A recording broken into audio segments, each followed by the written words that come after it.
Shalom à tous, ici Rabbi Shapira. Je vous avais promis une dernière vidéo prophétique et je vous l'ai donnée. Mais au milieu de la nuit, je me suis réveillé, j'ai écouté les informations et c'était le pape. Il s'adressait à des milliards de chrétiens de par le monde. Je dois vous avertir tout de suite. La vidéo d'aujourd'hui n'est pas facile. Vous voyez ce chapeau sur ma tête ? Je le porte parce que malheureusement l'antisémitisme est partout autour de moi. Même le fait de faire cette vidéo maintenant fait de nous une cible. Mais pour l'amour de la vérité, en ce 25 décembre de l'année 2025, je vous parle afin qu'aujourd'hui vous puissiez entendre la vérité. J'ai mis les informations et j'ai écouté le pape. Le pape a évoqué la naissance de Jésus, ou comme on l'appelle en hébreu, Yeshua, dans le froid des collines de Judée et de Samarie. Il a été déposé dans la mangeoire et le pape a poursuivi son récit avec des paroles saisissantes pour expliquer quelque chose. Je veux que vous entendiez aujourd'hui ce qui est sorti non pas de la bouche de Rabbi Shapira, mais de celle du pape. Il a dit « Chers bien-aimés frères et sœurs, puisque le Verbe divin s'est fait chair, l'humanité tout entière parle désormais et crie le désir ardent de Dieu de nous rencontrer. Le Verbe a dressé sa tente fragile et parmi nous. Comment alors ne pas penser, en cette période de Noël, aux tentes de Gaza, exposées depuis de longues semaines à la pluie, au vent et au froid ? Vous comprenez bien cela ? Le pape a comparé Joseph et Marie, se tenant debout dans le froid, à la souffrance des Palestiniens. Je tiens à vous dire quelque chose. Je travaille avec un grand nombre de catholiques. Et je ne dis pas que tous les catholiques sont mauvais. Ce n'est vraiment pas le cas. Cependant, le dirigeant actuel, qui est actuellement le chef religieux le plus influent du christianisme, que vous soyez d'accord ou non avec ce qu'il a dit, a introduit les Palestiniens dans le contexte du jour le plus sacré du calendrier chrétien. Mes chers amis, cela dépasse largement la Avodah Zara, cela est loin, très loin de tout ce qui pourrait ressembler de près ou de loin à la vérité.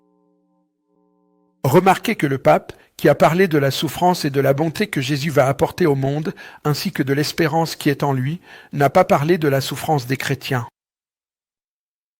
Non, il a choisi de parler de la souffrance des Palestiniens aujourd'hui, qui se retrouvent dans le froid, sous la pluie et sans nourriture.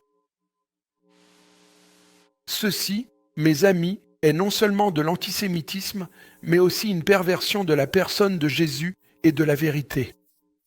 Maintenant, laissez-moi vous dire la vérité, afin que vous ayez les faits devant vous. Ces faits, ce n'est pas moi qui les cite, ils sont donnés par l'organisation Porte Ouverte, un ministère qui met en lumière la persécution des chrétiens dans le monde entier.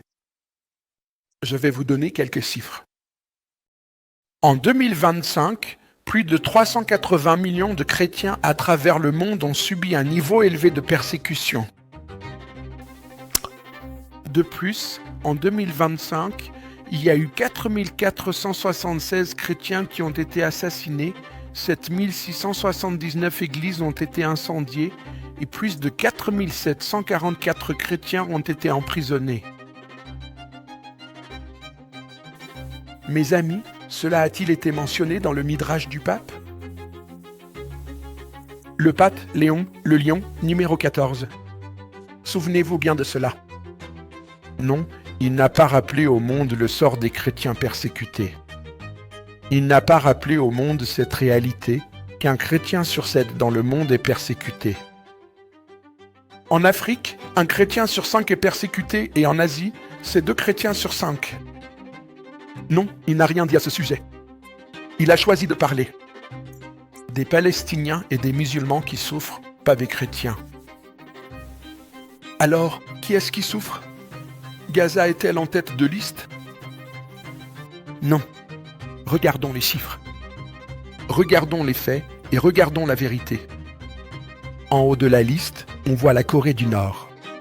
On voit la Somalie, le Yémen, la Libye, le Soudan. Les chrétiens ont été assassinés au Nigeria, au Pakistan et en Iran. Mais le pape a-t-il mentionné tout cela? Non, il ne l'a pas fait. Il a choisi d'assimiler Jésus à la souffrance palestinienne. Qu'à lui. Cela viendra peut-être un jour. Sur la liste des croyants persécutés, où est Gaza? Il n'est pas parmi les 10 ou 20 premiers. Ni même à la 29 ou le 30e place. Le numéro 29, c'est le Niger. Ils sont peut-être à la 31e place de ceux qui souffrent. Avec le Mexique ou Oman, ou peut-être l'Éthiopie, ou le Cameroun, ou la Turquie, ou la Colombie, ou peut-être le Tchad ou la Jordanie. Voici la liste des pays qui persécutent les croyants. Mais où se trouve Israël? Les chrétiens souffrent-ils en Israël? Je ne le pense pas. Regardez en haut à gauche sur la liste. En Corée du Nord, de quoi souffrent-ils? Du communisme. Numéro 2, la Somalie, c'est l'oppression islamique. Numéro 3, le Yémen, l'oppression islamique. Numéro 4, la Libye, l'oppression islamique. Numéro 5, le Soudan, l'oppression islamique. Le Nigeria et le Pakistan, l'oppression islamique. Le pape a-t-il mentionné l'un de ces pays? Non, il ne l'a pas fait. Vous voyez pourquoi? Parce qu'il a remplacé Jésus, Yeshua en hébreu, par un Yeshua palestinien, un autre Yeshua. Regardez la carte de ceux qui sont persécutés parce qu'ils ont choisi la cause du Christ. C'est une carte avec des niveaux de couleurs. Regardez au Moyen-Orient. Remarquez tout ce rouge. Vous vous demandez où est Israël? Faisons un zoom. Regardons d'un peu plus près. Ah oui, vous ne pouvez pas nous voir parce que nous ne sommes qu'un minuscule point sur la carte. Un point que le monde cherche à anéantir. Mais il est là. Regardez bien. C'est un minuscule point blanc. Pourquoi est-il blanc? Parce que le seul point blanc au Moyen-Orient, le seul endroit qui possède réellement la lumière du monde, qui a Yeshua. Il est blanc parce que là-bas, il n'y a pas de persécution.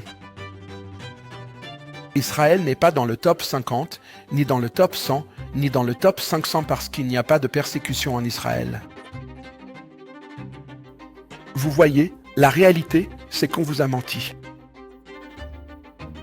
Jésus n'est pas un Palestinien et Israël n'est ni un oppresseur ni un occupant. C'est un pays où la liberté de religion existe.